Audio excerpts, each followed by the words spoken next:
तो hello what's up guys, welcome to my first video. So आज हम पढ़ने वाले हैं class 7 NCERT chapter 1 3 questions. So चलिए इस चैप्टर को पढ़ते हैं। Before you read, a king has 3 questions and he is seeking answers to them. What are the questions? Does the king get what he wants? एक king का 3 question होता है जिसका आंसर वो ढूंढता है। वो 3 क्वेश्चंस, वो जो क्वेश्चंस क्या है? Does the king get what he wants? क्या वो किंग को मिला जो वो चाहता था? 3 क्वेश्चंस का part 1। The thought came to a certain king that he would never fail if he knew 3 things. जो एक सर्टन किंग का मतलब है लाइक वो इतना फेमस नहीं है, नॉर्मल किंग है। वो सोचता है कि अगर मैं कौन इन जो क्वेश्चंस या फिर थिंग्स का आंसर जान लूँ तो मैं अपने लाइफ में कभी फेल नहीं होऊंगा। दीज 3 थिंग्स वेयर, वो 3 क्वेश्चंस हैं। What is the right time to begin something? एक चीज़ को शुरुआत करने का सबसे अच्छा मुहूर्त मतलब टाइम वो क्या है? What which people should he listen to? वो कौन से लोगों को की बात को सुनना चाहिए? कौन से लोगों या फिर कौन से लोगों की बात सुनना चाहिए? What is the most important thing for him to do? उसके लिए सबसे इम्पोर्टेंट चीज़ क्या है करने के लिए? The king therefore send messenger through out his kingdoms. जो किंग होता है पूरे जो अपने किंगडम में मैसेंजर्स को छोड़ देते हैं। तो मैसेंजर्स बेसिकली वो लोग होते हैं जो कि जगह जगह में जाकर घूम घूम के जो राजा के जो मैसेज है सबको देते रहते हैं। Promising a large sum of money to anyone who would answer these questions. उसने प्रॉमिस किया कि जो मेरा इन 3 क्वेश्चंस का आंसर दे दे मैं उसे बहुत सारे पैसे दूंगा। Many wise men came to the king but they all answered his questions differently. बहुत सारे इंटेलिजेंट लोग आए बट उन्होंने आंसर दिया, बट सारे क्वेश्चंस का आंसर एक दूसरे के साथ डिफरेंट था। In reply to the first question, some said the king must prepare a timetable and then follow it strictly. First question का आंसर देते हुए कुछ लोगों ने कहा कि किंग को एक टाइम टेबल प्रिपेयर करना चाहिए और उसे स्ट्रिक्टली फॉलो करना चाहिए। Only in this way they said could he do everything in proper time. उन्होंने बोला कि अगर वो एक टाइम टेबल बना ले तो हर चीज़ वो प्रॉपर टाइम में कर सकता है। Others said that it was impossible to decide in advance the right time for doing something. और कुछ और लोगों ने बोला कि राइट टाइम डिसाइड करना वो अभी पहले इम्पॉसिबल है। The king should notice all that was going on avoid foolish pleasures. उन्होंने बोला कि किंग को हर एक चीज़ का हिसाब रखना चाहिए। वो जो फालतू की चीज़ों में ध्यान नहीं देना चाहिए। And always do whatever seem necessary at that time. हमेशा वही चीज़ करना चाहिए जो कि उस समय नेसेसरी हो। Yet others said that the king needed a council of wise men who would help him act at that proper time. कुछ और लोगों ने बोला उसको एक काउंसिल क्या है? एक group of people chosen to give advice और टू मेक रूल्स। काउंसिल वो लोग होते हैं जो कि हमें एडवाइस देते हैं। वो ग्रुप होते हैं बेसिकली जो कि हमें एडवाइस देते हैं अच्छे काम करने के लिए। This was because one man would find it impossible to decide correctly. क्यों रखना चाहिए काउंसिल को? क्योंकि एक अकेला कोई चीज़ को डिसाइड करने और कोई टाइम को करने कुछ काम को करने के लिए उस टाइम में डिसाइड करना इम्पॉसिबल है। Without help from others the right time for every action. किसी की हेल्प ना लेने पर और खुद काम करने पर ये राइट टाइम डिसाइड करना इम्पॉसिबल है। But then others said that there were some things which could be urgent. But कुछ और लोगों ने बोला कुछ ऐसे भी चीज़ होंगे जो कि अर्जेंट हो किंग के लिए। This things could not wait for the decision of the council. और वो चीज़ काउंसिल के डिसीजन पर निर्भर नहीं होना चाहिए, मतलब उनके डिसीजन पर वेट नहीं करना चाहिए। In order to decide the right time for doing something, it is necessary to look into the future. तो लोगों ने बोला कि सही टाइम पर निर्णय लेने का वो तरीका है फ्यूचर में देखना। And only magician could do that, the king therefore would go to the magician. और वो फ्यूचर को देखने का काम बस एक अकेला मैजिशियन कर सकता है, तो किंग को मैजिशियन के पास जाना पड़ेगा। In their answers to the second question, some said that the people most necessary to the king were his counselors. तो उनसे आंसर देते हुए कुछ लोगों ने बोला कि उसके जो मोस्ट इम्पोर्टेंट पीपल किंग के लिए होंगे उसके काउंसलर्स। तो कुछ अदर सेड द प्रिस्ट, कुछ और लोगों ने बोला प्रिस्ट। तो प्रिस्ट आप समझते हैं वो जो ब्राह्मण जो पूजा वूजा करते हैं वो। If you others chose the doctors, तो कुछ और लोगों ने डॉक्टर्स को चूज़ किया। And yet others said that his soldiers were then most necessary, तो कुछ और लोगों ने बोला आपके सोल्जर आपके लिए बहुत नेसेसरी है। To the third question some said science, तो कुछ थर्ड क्वेश्चन का आंसर देते हुए कुछ ने कहा science. Others chose fighting and yet others religious worship, तो थर्ड क्वेश्चन का आंसर देते हुए कुछ लोगों ने साइंस को चूज़ किया, तो कुछ लोगों ने फाइटिंग को चूज़ किया और कुछ ने रिलीजियस वर्शिप पूजा अर्चना को चूज़ किया। As the answers to his questions were so different, the king was not satisfied and gave no reward. So इन सारे आंसर्स में किंग सेटिस्फाइड नहीं था, क्योंकि इनके आंसर्स इतने डिफरेंट थे तो किंग ने उन्हें कोई रिवॉर्ड नहीं दिया। Instead he decided to seek the advice of a certain hermit, तो उसके अलावा इन लोगों से आंसर सुनने के अलावा वो चाहता था कि एक इंटेलिजेंट इंसान के पास जाया जाए, who was widely known for his wisdom, ऐसे इंसान के पास जो कि अपने इंटेलिजेंस के लिए चारों ओर प्रसिद्ध हो। The hermit lived in a would, तो हर्मिट बेसिकली वो लोग होते हैं जो कि एलोन रहते हैं और वो सिंपल लाइफ जीते हैं, सीधा साधे लोग, नॉर्मल क्लॉथ्स ऐसे। The hermit lived in a wood which he never left. He saw no one but simple people, and so the king put on ordinary clothes. So जब किंग दो पता चला कि द हर्मिट एक would में रहता है, वो गया वहाँ पर और उधर उसने क्या देखा कि वो सारे वहाँ पर सिंपल लोग हैं। सो किंग ने भी वही हर्मिट जैसे ऑर्डिनरी क्लॉथ्स पहन ले। Before he reach the hermit's hut, the king left his horse, तो वह हर्मिट्स के हट जो घर पहुंचने से पहले किंग ने अपने हॉर्स को अपने bodyguard with his bodyguard and went alone, अपने बॉडीगार्ड के पास छोड़ दिया और अकेले चलते चलते गया। as the king came near the hermit's house, जब वो किंग हर्मिट के हट के पास पहुंचा, उसने क्या देखा? he saw the hermit digging the ground in front of his hut, तो उसने देखा कि वो जो हर्मिट है अपने घर के आगे जो अपने वो बेड से वो जो ग्राउंड में उसे डिग कर रहा है। ही greeted the king and continue digging, तो उसने जो किंग को नमस्कार किया और अपना काम में लग गया, डिगिंग का काम में लग गया। The hermit was old and weak and he breath happily, तो वो हर्मिट था वो बहुत ही ओल्ड था, कमज़ोर था, तो जब वो काम करता था वो बहुत ज़ोर से सांस लेता था, जैसे कि ऐसे, क्योंकि वो बूढ़ा था ना तो थक जाता है ना। The king went up to the hermit and said, I have come to you wise hermit to ask you to answer 3 questions, तो वाइज हर्मिट मैं आपके पास आया हूँ ताकि आप मेरे 3 क्वेश्चंस का आंसर दे सके। सो वो 3 क्वेश्चन है, how can I learn to do the right thing at the right time, who are the people I need most and what affairs are the most important. Affairs का मतलब तो समझते ही होंगे, the things matter, जो चीज़ें, ठीक है। तो उसने क्वेश्चन पूछा जो उसके डाउट में था कि वो हर एक चीज़ को राइट टाइम में कैसे करे, वो किसको कौन से इंसान की बात उसे सुननी चाहिए, या फिर कौन कौन सी चीज़ उसे ध्यान देना चाहिए, या फिर कौन सी इंपॉर्टेंट है। The hermit listen to the king but did not speak, जो हर्मिट था उसने किंग की बात को ध्यान से सुना बट उसका आंसर नहीं दिया।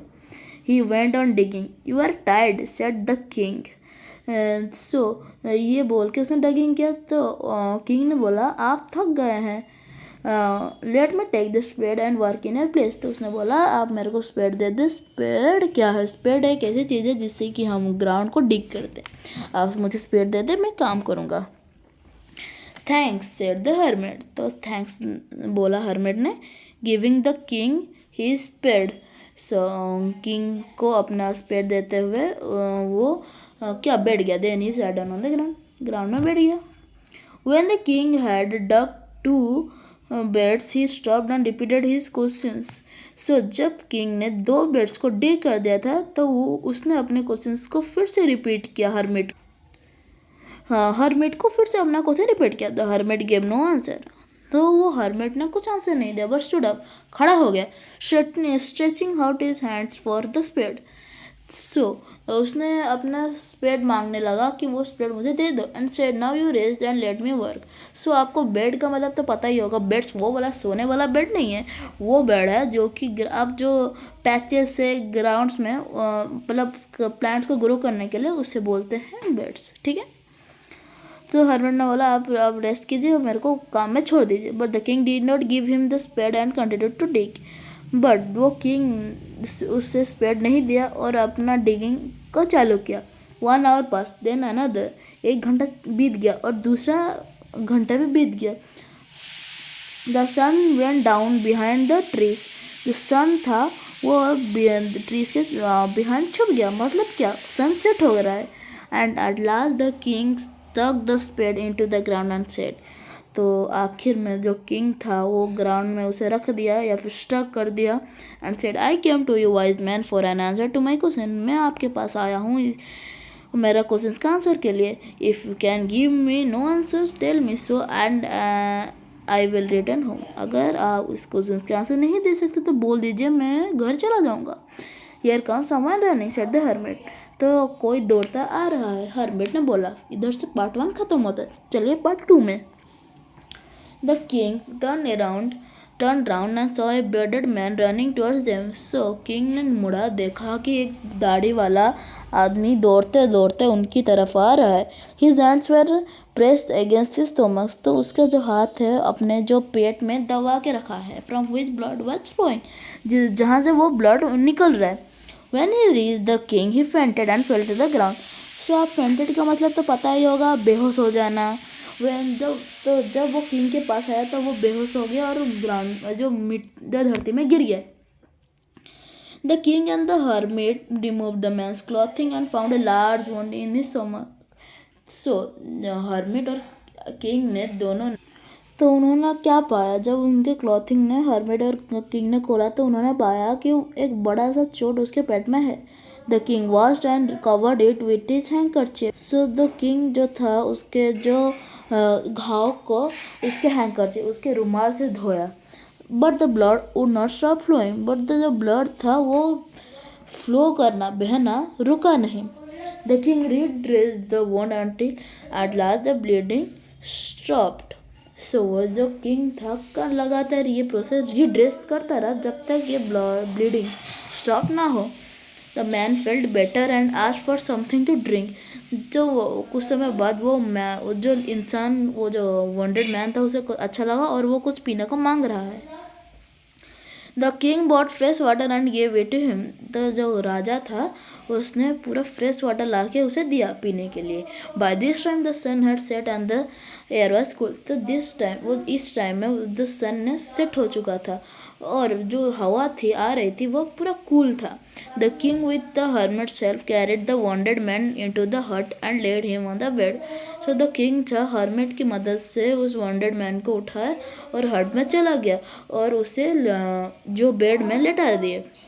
The man close his eyes and ले क्वाइट। सो वो वॉन्डेड मैन ने आंखें बंद किया और वो चुपचाप से लेट गया। The king tired by his work and the work he had done.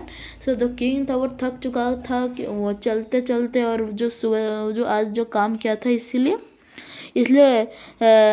Lay down on the floor and slept through the night. इसलिए दो राजा था वो फ्लोर में सो गया और पूरा रात में वही बिता दिया। When he अवोक it was several minutes before he could remember where he was or who was the strange bearded man lying on the bed was. So जब वो उठा सेवरल मिनट्स मतलब कुछ जब तक कुछ समझ पाता है कि मैं कहाँ हूँ, ये bearded man कौन है, तब उस bearded man ने बोला forgive me said the bearded man in a weak voice when he saw that king was awake. सो माफ़ कीजिए मेरे को। तो वेडेड मैन ने बोला इन ए वेरी वीक वॉइस, मतलब बहुत कमज़ोर आवाज़ से, जैसे उसमें ताकत ही नहीं है। I don't know you and have nothing to forgive you for, said the king. मैं तुमको जानता भी नहीं और माफ़ी करने का कोई रीज़न भी नहीं है। किंग ने बोला You don't know me, but I know you. I am that enemy of yours who saw revenge on you. So मैं वही हूँ आपका दुश्मन जिससे कि मेरे को रिवेंज लेना था। Because you put my brother to death and seized my property. क्योंकि आपने मेरे भाई को मार डाला और मेरे प्रॉपर्टी का सीज या फिर जब्त कर लिया था।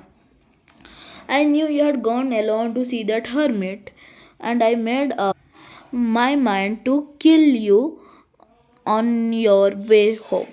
सो मुझे पता था आप हर्मिट से अकेले मिलने जा रहे हो, तो मैंने प्लान किया था जब आप आओगे तो मैं रास्ते में मार दूंगा।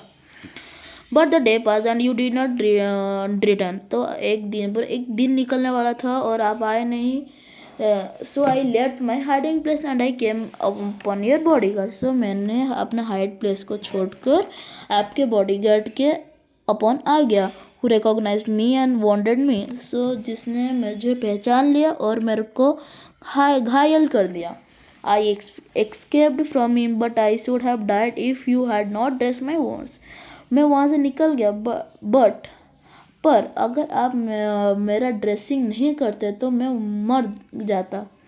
आई wish to kill you and you have saved my life. मैंने चाहा आपको मारने के लिए, पर आपने मेरी जान बचाई। Now if I live I will serve you as your most faithful servant and will order my sons to do the same. Forgive me. अगर मैं आज जीऊँगा तो आपका फेथफुल, आपका भरोसेमंद नौकर या फिर आपका सर्वेंट रहूँगा और मेरे बच्चों को भी बोलूँगा वही करने के लिए। उसने माफ़ी मांगी। The king was very happy to have made peace with his enemy so easily and to have won him over as a friend.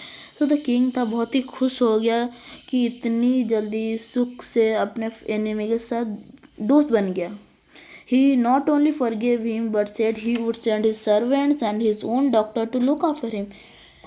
And he promise to give back the man his property. इतना ही नहीं कि उसने माफ़ कर दिया, उसने ये भी बोला कि मैं अपने सर्वेंट्स को भेजूंगा और अपने ओन डॉक्टर्स के भी तुम्हारा टेक केयर करने, अपने केयर करने।